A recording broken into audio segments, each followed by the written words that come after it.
جیسا کہ انسان سوچے گا، یہ کتاب جیمز ایلن نے لکھی تھی 1902 میں۔ جیسا انسان سوچتا ہے، دماغ ایک ماسٹر طاقت ہے جو مول بناتا ہے، اور انسانی دماغ جو ہے وہ فکر کا آلہ ہے جو چاہتا ہے تشکیل دیتا ہے، 1000 خوشیاں 1000 برائیاں لاتا ہے، وہ خفیہ طور پہ سوچتا ہے۔ رائٹر لکھتے ہیں، آپ اپنی قسمت کے مالک ہیں۔ جیمز ایلن لکھتے ہیں، آپ کے خیالات آپ کے اندرونی اور بیرونی دنیاؤں کو تشکیل کرتے ہیں۔ آپ کے خیالات آپ کے کردار کی تشکیل کرتے ہیں۔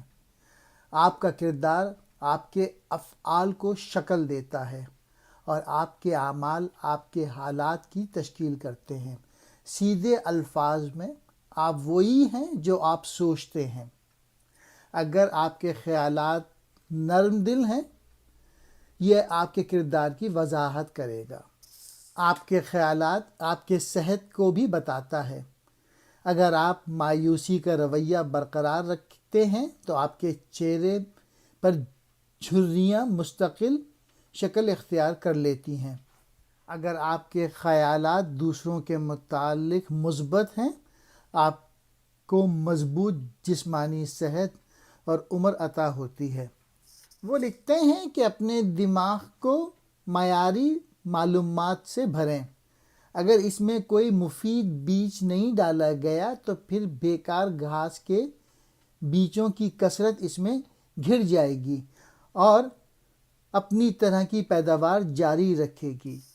اگر آپ اپنے ذہن میں کوڑے دان اور ایسی خبروں سے اپنے دماغ کو بھر دیتے ہیں جن سے کل کوئی فرق نہیں پڑتا ہے، تو آپ کے خیالات اور افعال کے معیار کو نقصان پہنچے گا۔ کچھ سال پہلے میں نے نیوز اور ٹیلی ویژن کا استعمال بند کر دیا تھا، اور اس کی بنیادی وجہ یہ ہے کہ یہ مجھے نیگیٹو سوچوں سے میرے دماغ کو بھر دیا کرتا ہے۔ آپ کے داخلی خیالات یا انر تھاٹس آپ کی بیرونی دنیا کا تعین کرتے ہیں۔ یقین، اپنے اوپر یقین کرنا ایک طاقتور چیز ہے۔ Belief is powerful. صحیح انتخاب اور فکر کے صحیح استعمال سے انسان خدائی کمال کی طرف جاتا ہے۔ غلط سوچ اور اس کے غلط استعمال سے وہ حیوان کی سطح سے نیچے آ جاتا ہے۔ انسان کا دماغ ایک خالی گلاس کی طرح ہوتا ہے۔ اس میں جو کچھ ہم ڈالتے ہیں اس میں وہ رکھا جاتا ہے۔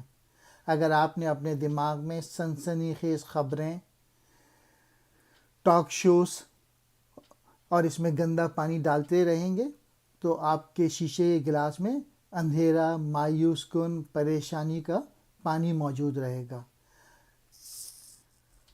ہمارے خیال، ہماری سوچ، ہمارا کردار صرف ہمارے خیالات کا مجموعہ ہے۔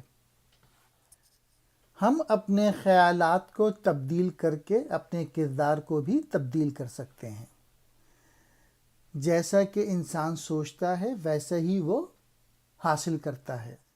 چونکہ ہم اپنے حالات اور اپنی زندگی کو تبدیل کر سکتے ہیں، لہٰذا مصنف نے یہ نکتہ پیش کیا ہے کہ الزام لگانا اور شکایت کرنا بیکار ہے۔ دراصل ہمارے زہریلے خیالات ہماری زندگی کو خراب کرتے ہیں۔ ہم سب کو اپنی زندگی کی ذمہ داری کو قبول کرنا چاہیے۔ دماغ ہمارے جسم پر بھی اثر ڈالتا ہے۔ ایلن کا کہنا ہے کہ سوچنے کی عادت سے ہمارے جسم پر اثرات پیدا ہوں گے۔ اگر ہمارے خیالات اچھے ہیں تو وہ مثبت اثرات پیدا کریں گے۔ اگر ہمارے خیالات منفی ہیں تو وہ برے اثرات پیدا کریں گے۔ مصنف کا کہنا ہے کہ انسان جو کچھ حاصل کرتا ہے اور جو کچھ حاصل نہیں کرتا وہ اس کی اپنی سوچوں کا نتیجہ ہے۔ مصنف کا کہنا ہے کہ آپ کے خواب بلند ہونے چاہیے۔ اگر آپ کا ویژن بڑا ہوگا، آپ بڑی چیزیں زندگی میں حاصل کر سکتے ہیں۔